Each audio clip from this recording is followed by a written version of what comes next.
1 Pierre chapitre 1. Pierre, apôtre de Jésus-Christ, à ceux qui sont étrangers et dispersés dans le Pont, la Galatie, la Cappadoce, l'Asie et la Bithynie, et qui sont élus selon la préscience de Dieu le Père, par la sanctification de l'Esprit, afin qu'ils deviennent obéissants et qu'ils participent à l'aspersion du sang de Jésus-Christ, que la grâce et la paix vous soient multipliées.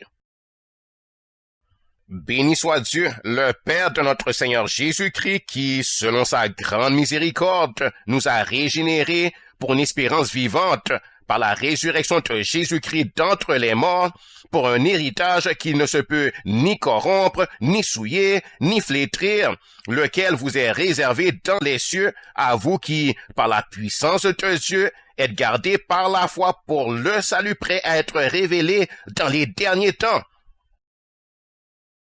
C'est là ce qui fait votre joie. Quoique maintenant, puisqu'il le faut, vous soyez attristés pour un peu de temps par diverses épreuves, afin que l'épreuve de votre foi, plus précieuse que l'or périssable, qui cependant est éprouvée par le feu, ait pour résultat la louange, la gloire et l'honneur lorsque Jésus-Christ apparaîtra, lui que vous aimez sans l'avoir vu, en qui vous croyez sans le voir encore, vous réjouissant d'une joie ineffable et glorieuse, parce que vous obtiendrez le salut de vos âmes pour prix de votre foi. Les prophètes qui ont prophétisé touchant la grâce qui vous était réservée ont fait de ce salut l'objet de leur recherche et de leur investigation, voulant sonder l'époque et les circonstances marquées par l'Esprit de Christ qui était en eux, et qui attestait d'avance les souffrances de Christ et la gloire dont elles seraient suivies. Il leur fut révélé que ce n'était pas pour eux-mêmes, mais pour vous, qui étaient les dispensateurs de ces choses, que vous ont annoncé maintenant ceux qui vous ont prêché l'Évangile par le Saint-Esprit envoyé du ciel, et dans lesquels les anges désirent plonger leur regard. 1 Pierre chapitre 1. C'est pourquoi, saignez les reins de votre entendement, soyez sobres, et ayez une entière espérance dans la grâce qui vous sera apportée lorsque Jésus-Christ apparaîtra.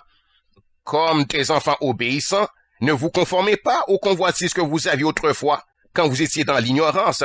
Mais, puisque celui qui vous a appelé est saint, vous aussi soyez saints dans toute votre conduite. Selon qu'il est écrit, vous serez saints, car je suis saint.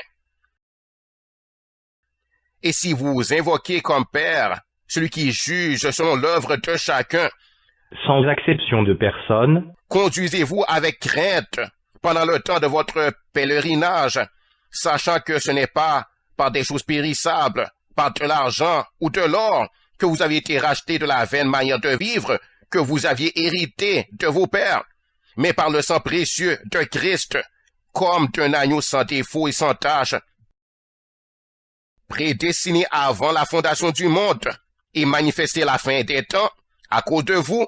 qui, par lui, croyez en Dieu, lequel a ressuscité des morts, et lui a donné la gloire,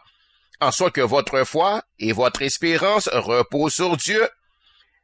ayant purifié vos âmes en obéissant à la vérité, pour avoir un amour fraternel sincère. Aimez-vous ardemment les uns les autres de tout votre cœur, puisque vous avez été régénérés non par une semence corruptible, mais par une semence incorruptible, par la parole vivante et permanente de Dieu. Car toute chair est comme l'herbe,